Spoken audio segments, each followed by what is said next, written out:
அன்பு தமிழ் உறவுகளுக்கு வணக்கம். இது குதிரை பேரம் நடத்தும் அரசு அல்ல, குதிரை வேகத்தில் செயல்படும் அரசு அப்படின்னு நம்முடைய முதலமைச்சர் திரு விஜய் அவர்கள் தன்னுடைய முதல் சட்டமன்ற உரையில பேசியிருந்தாரு. ஆனா ஆட்சி பொறுப்புக்கு வந்து கடந்த 15 நாட்களாக குதிரை பேரத்தை தவிர அவரு உருப்படியா வேற எந்த ஒரு செயலையும் செய்யவே இல்லை.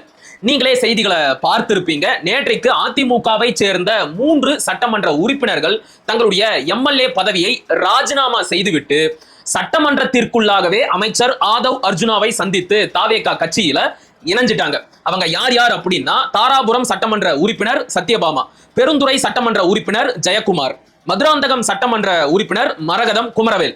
இவங்களை தொடர்ந்து இன்று காலை அம்பாசமுத்திரம் சட்டமன்ற உறுப்பினர் இசக்கி சுப்பையாவும் தன்னுடைய சட்டமன்ற உறுப்பினர் பதவியை ராஜினாமா செஞ்சிருக்கிறாரு. அவரும் கூட தாவேகாவில தான் போய் சேர போறாரு. நாம பலவலன்னு பேச வேணாம், நறுக்குன்னு நாம கேட்க வேண்டிய கேள்விகளை மட்டும் தாவேகாவை நோக்கி கேட்டுறலாம். இப்ப தங்களுடைய பதவியை ராஜினாமா செய்திருக்கின்ற இந்த அதிமுக சட்டமன்ற உறுப்பினர்கள் கிட்ட நாம முதல் கேள்வியை வைக்கலாம். மக்கள் எதுக்காக உங்களுக்கு ஓட்டு போட்டாங்க? நீங்க யார் யாரையெல்லாம் எதிர்த்து தேர்தலில் போட்டி போட்டீங்க? திமுக, நாம் தமிழர், தாவேகா, இவங்க எல்லாரையும் எதிர்த்து தான் தேர்தலில் போட்டி போட்டீங்க. மக்களும் எங்களுக்கு திமுக வேணாம், நாம் தமிழர் வேணாம், தாவேகாவும் வேணாம் அப்படின்னு சொல்லிட்டு தான் அதிமுக வேட்பாளரான உங்களை சட்டமன்ற உறுப்பினரா வெற்றி பெற வச்சாங்க. ஆனா நீங்க இன்னைக்கு என்ன பண்ணிருக்கிறீங்க?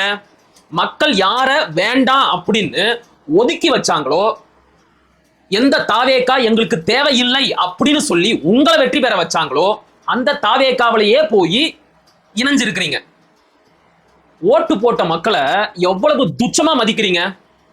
அப்ப உங்களுக்காக வேலை மனக்கெட்டு வேலை வெட்டி எல்லாம் விட்டுட்டு வாக்குச்சாவடிக்கு வந்து வரிசையில நின்று ஓட்டு போட்ட மக்கள் எல்லாரும் முட்டாள், அப்படிதானே? நீங்க சட்டமன்ற உறுப்பினரா வெற்றி பெற்ற 21 நாள்ல உங்களுடைய சட்டமன்ற உறுப்பினர் பதவியை ராஜினாமா பண்ணிட்டு வேற ஒரு கட்சியில போய் சேருவீங்க. இன்னும் ஒரு 6 மாசத்துல அந்த தொகுதிக்கு மட்டும் இடைத்தேர்தல் வரும். மறுபடியும் நாங்க எங்களுடைய வேலை வெட்டி எல்லாம் விட்டுட்டு உங்களுக்காக வாக்குச்சாவடிக்கு வந்து ஓட்டு போடணும், அப்படிதானே? இப்ப இதே கேள்விய தாவேகாவை நோக்கியும் கேட்கலாம். மக்கள் எதுக்காக உங்களுக்கு இவ்வளவு பெரிய வெற்றியை கொடுத்தாங்க? போட்டியிட்ட முதல் தேர்தலையே 35 விழுக்காடு வாக்குகள், 108 சட்டமன்ற தொகுதிகள், இவ்வளவு பெரிய பிரம்மாண்டமான வெற்றியை மக்கள் எதுக்காக தாவேகாவிற்கும் விஜய்க்கும் கொடுத்தாங்க?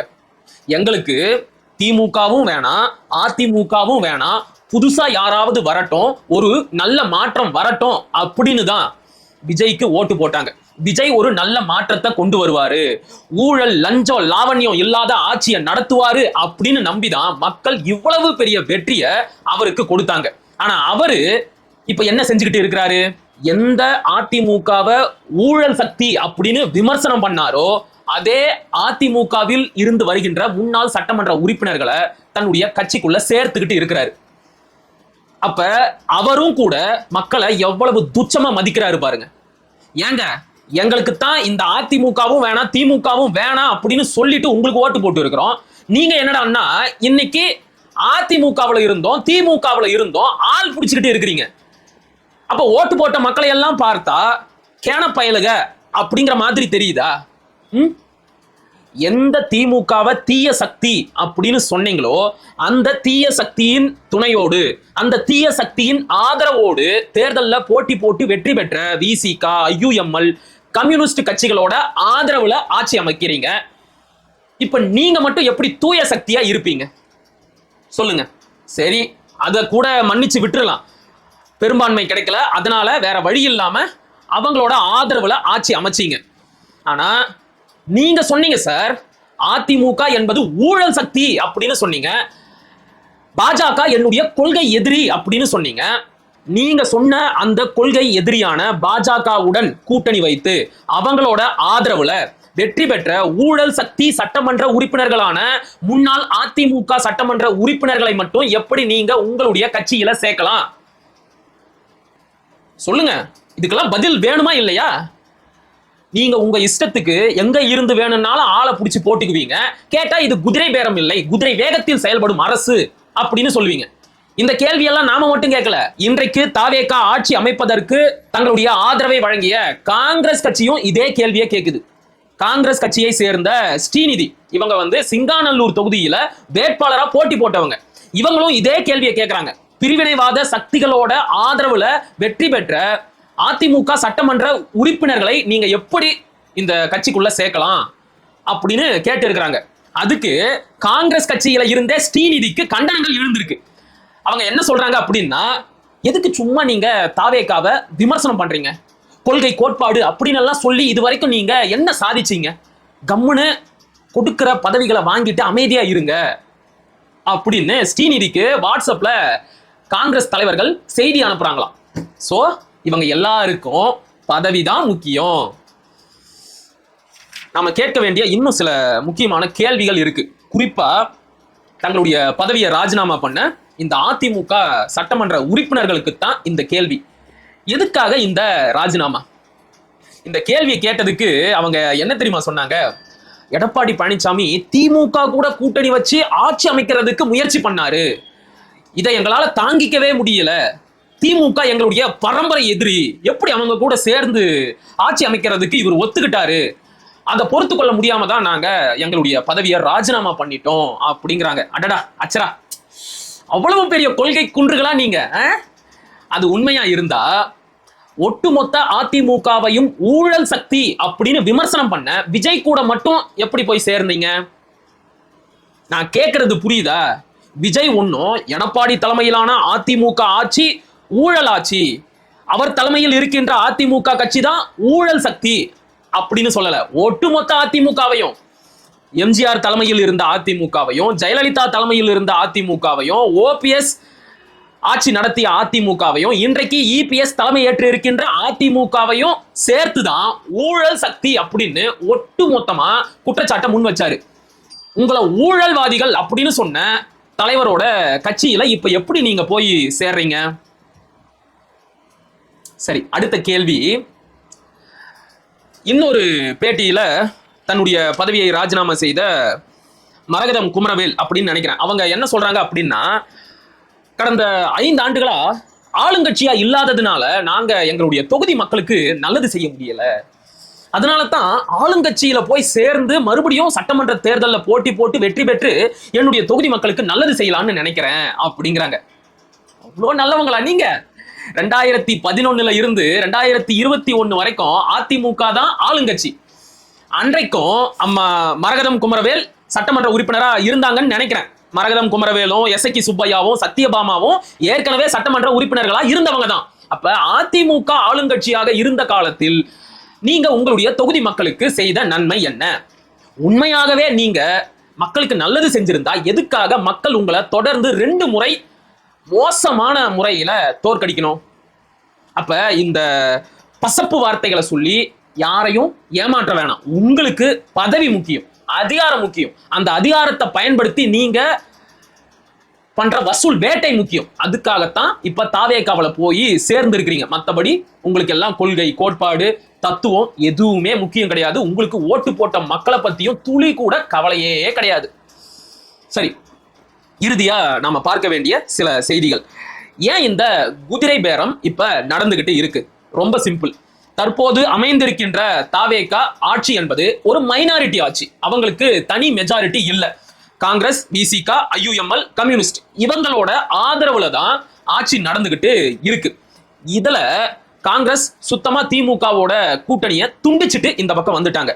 பிசிகவும் அமைச்சரவையில பங்கு பெற்று திமுக உடனான தன்னுடைய கூட்டணியை ஏறக்குறைய முடிச்சிட்டாங்க. அண்ணன் திருமாவளவனே தெளிவா சொல்லிட்டாரு, நான் இன்னொரு கட்சி கூடயும் கூட்டணியில இல்ல, தாவேகா கூடயும் கூட்டணியில இல்ல, ஆனா அமைச்சரவையில மட்டும் நான் பங்கெடுத்துக்குவேன் அப்படிங்கிறாரு.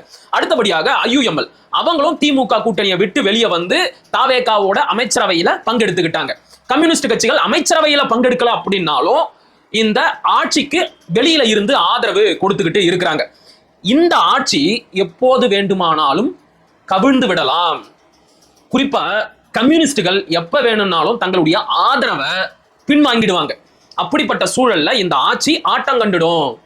அப்படி எதுவும் நடந்துடக்கூடாது என்பதற்காகத்தான் இப்ப அதிமுகவுல இருந்து சட்டமன்ற உறுப்பினர்களை விலை பேசி இந்த பக்கம் இழுத்துக்கிட்டு இருக்கிறாங்க. இன்னொரு செய்தியையும் நாம நல்லா யோசிச்சு பார்க்கணும். கரூர் சம்பவம் நடந்ததுல இருந்து விஜய் அவர்கள் பாஜக அப்படிங்கிற கட்சி பேரை கூட சொல்லவே இல்லை. இன்னும் 2 வருஷத்துல நாடாளுமன்ற தேர்தல் வருது. அதுலயும் போய் திமுகவை விமர்சிக்க முடியாது. ஏன்னா அந்த தேர்தல் என்பது ஒன்றியத்துல யாரு ஆட்சிக்கு வர போறாங்க என்பதற்கான தேர்தல், பாஜகவிற்கு எதிராக நடைபெற போகின்ற தேர்தல்.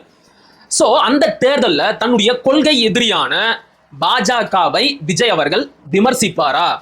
திமுகவை தீய சக்தி அப்படின்னு சொல்லி இந்த சட்டமன்ற தேர்தல் பரப்புரையில விமர்சனம் செஞ்ச விஜய் அவர்கள் நாடாளுமன்ற தேர்தல் பரப்புரையில பாஜகவை பாசிச சக்தி அப்படின்னு சொல்லி விமர்சனம் செய்வாரா? வாய்ப்பே கிடையாது. நான் தான் முன்னாடியே சொன்னனே, கரூர் சம்பவத்திற்கு பிறகு விஜய் அவர்கள் பாஜக அப்படிங்கிற கட்சி பேரை கூட சொன்னதே இல்லை. அப்படிப்பட்டவர் பாஜகவை பாசிச சக்தி அப்படின்னு சொல்லுவாரா? இந்த பாசிச சக்தியை வீழ்த்தி இந்த தூய சக்தியை தேர்ந்தெடுங்கள் அப்படின்னு மக்கள் கிட்ட பேசுவாரா? வாய்ப்பே இல்லை. அப்படிப்பட்ட சூழல்ல டிசிகாவும் ஐயுஎம்எலும் தங்களுடைய ஆதரவை விலக்கிக் கொள்வதற்கான வாய்ப்பு அதிகமா இருக்கு. அப்படி மட்டும் நடந்துருச்சுன்னா ஆட்சி கவிழ்ந்துரும். சோ இப்படியெல்லாம் எதுவும் நடந்துடக்கூடாது என்பதற்காகத்தான் இப்பவே முன்கூட்டியே அதிமுகவில் இருந்து சட்டமன்ற உறுப்பினர்களை விலை பேசி இந்த பக்கம் இழுத்துக்கிட்டு இருக்கிறாங்க. ஒரு விஷயத்தை யோசிச்சு பாருங்க. தற்போது தங்களுடைய சட்டமன்ற உறுப்பினர் பதவியை ராஜினாமா செய்திருக்கின்ற ஒவ்வொரு அதிமுக முன்னாள் சட்டமன்ற உறுப்பினர்களும் தேர்தலின் போது குறைஞ்சது 10 கோடியில இருந்து 20 கோடி வரைக்கும் செலவு பண்ணி தான் தேர்தலில் போட்டி போட்டு இருப்பாங்க. மக்களுக்கு காசும் கொடுத்துருப்பாங்க. அப்படியெல்லாம் செஞ்சு வெற்றி பெற்ற சட்டமன்ற உறுப்பினர் பதவியை வெறும் 21 நாள்ல துச்சமா தூக்கி போடுறாங்க அப்படின்னா தாவேகா தரப்புல இருந்து எவ்வளவு கொடுத்துருப்பாங்க கொஞ்சம் யோசிச்சு பாருங்க. இல்ல எவ்வளவு கொடுக்கறதா, எதை கொடுக்கறதா சொல்லி அவங்களை இந்த பக்கம் இழுத்திருப்பாங்க. இதுக்கு பேர் என்ன? குதிரை பேரம்.